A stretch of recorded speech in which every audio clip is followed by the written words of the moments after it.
commit long-term to Baker Mayfield this offseason? Man, absolutely. The Browns need to open up their eyes and realize exactly what they have. Open up your eyes and realize that you'll never see the pig.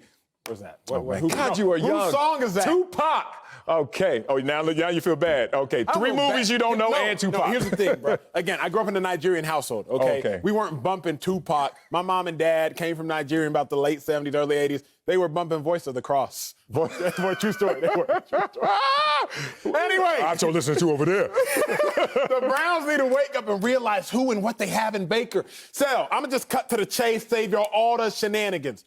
I was drafted to Cleveland. I lived in Cleveland. I lived in Brea, Ohio, 76 Lou Grosso Boulevard, the Browns facility. It is hard to win in Cleveland. I speak from experience and knowing that. You have your experience of being a dominant pass rusher, a dominant player, very highly paid. No, that would not have.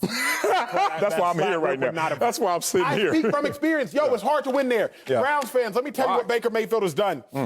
Baker's won 11 games. First time a quarterback has won 11 games for the Browns since 1986. Baker Mayfield took y'all to a playoff game since what? 2002. Baker Mayfield won a playoff game for y'all. Let me put in perspective what Baker Mayfield has done for the Browns. Marcellus, I refuse to believe that all these Browns quarterbacks have been sorry over the course of the years. I refuse to believe that Robert Griffin, who started some games for the Browns, is sorry. Why? Because I played against RG3 in college. I refuse to believe that Brandon Weeden, who was drafted in the first round, was sorry. Because why?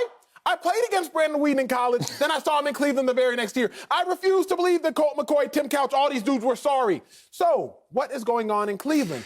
It's hard to win in Cleveland. I understand that in Cleveland, you got to grade cats on the curve. Oh, yeah. You do. You better. Let me tell you why. It's a fail class. You chuckle, but I'm about to slap you with facts. I love what my dog Healy said one time. He said, it's all about wins above replacement. That was big. It's big to me. That saved you one argument. I needed it. Throw me a life raft.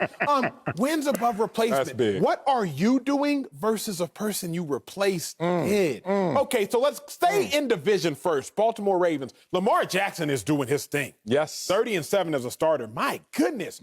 But before Lamar Jackson, Joe Flacco still brought him a Super Bowl. He was 10-5 in the playoffs. So Lamar Jackson above replacement is actually not as impressive as we think. Okay, bump that. Let's go to Dallas. Let's head down south. Dak Prescott prior to this season tied for the second most wins. But wait a second.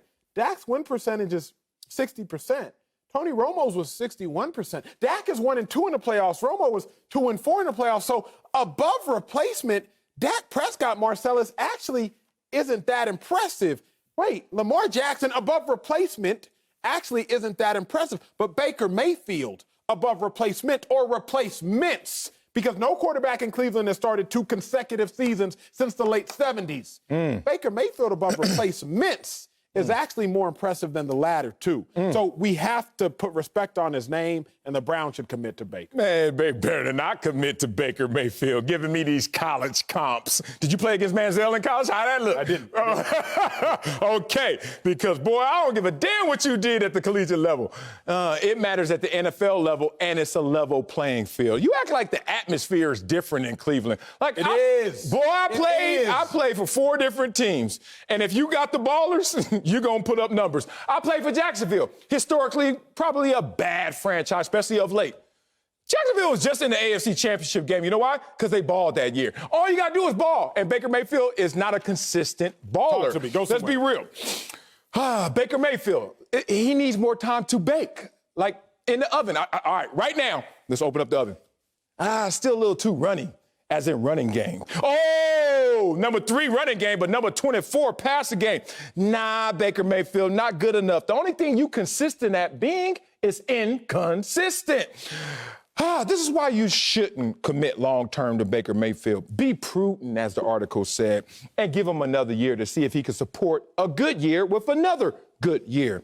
Let's talk about other quarterbacks that recently received long-term extensions. The names are Carson Wentz, the names of Jared Goff, the names of a Deshaun Watson, guys who've gotten long-term extensions. Do you know that Baker Mayfield has a lower winning percentage, lower completion percentage, fewer passing yards per game, lower passer rating, and more interceptions than any of those quarterbacks? Okay, you're saying that's too high a bar because you like to grade on the curve.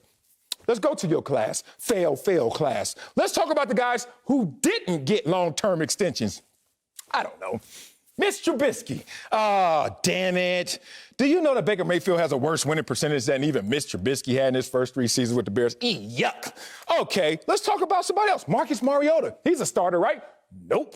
Oh, identical completion percentage and passer rating to Marcus Mariota in his first 3 years. Damn it. Give me another one, Marcellus. I shall. Jameis Winston. Ooh, he a starter, right? Well, maybe. Nah, I don't know. Fewer passing yards and only one fewer interception than Mr. Pick Six himself. Baker Mayfield has not earned it yet, bro. You got to support good with great. And until I can see it consistently, no long-term extension. I can't let you do this. Here's what I can't let you do. Check the oven. So, the reason is I've had this experience. Again, I told you, I went to the #1 private school in Texas growing up, St. Mark's School of Texas, from 5th grade to 12th grade. All-boys school. We wore uniform with national merit scholars. True story. The kid in the grade above me won the national spelling bee, Saigon Turi. True story. I'm in a school with a kid who's What was the word? You remember? Poco Karate. Poco Karate. What y'all watching over there? I'm at a school with the kid who scored a perfect on the SAT and ACT, Jake Vandermeer. So while I'm at St. Mark's, I was perceived to be below average intellectually. I was perceived to be below average educationally. First year still, I had a 2.8. Second year, 3.0, 3.2, 3.4. But then all of a sudden, I go to the University of Texas. Not a U, it's just a University of Texas. It's a state school. But you got smarter. But it's a top 50 program now. Yeah, and it's 50.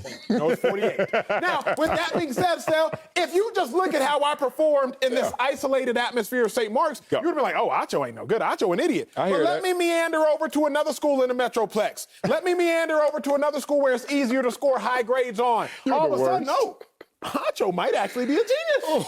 The problem is, you're looking at Baker Mayfield in Cleveland, trying to compare him to other players on other franchises in other cities that are more winning organizations. Can you not look at Baker Mayfield and say, yo, you're doing something, Baker, we haven't seen done in 40 years? Let's reward that. I mean, our clock says no more time because I got notes on notes on notes. I'm gonna spare you this moment right now because you're feeling good about being 48th ranked. You're feeling good about playing these collegiate players. Boy, I'll bring it from anywhere just to make an argument. But Baker, he ain't your agent. Good luck, brother.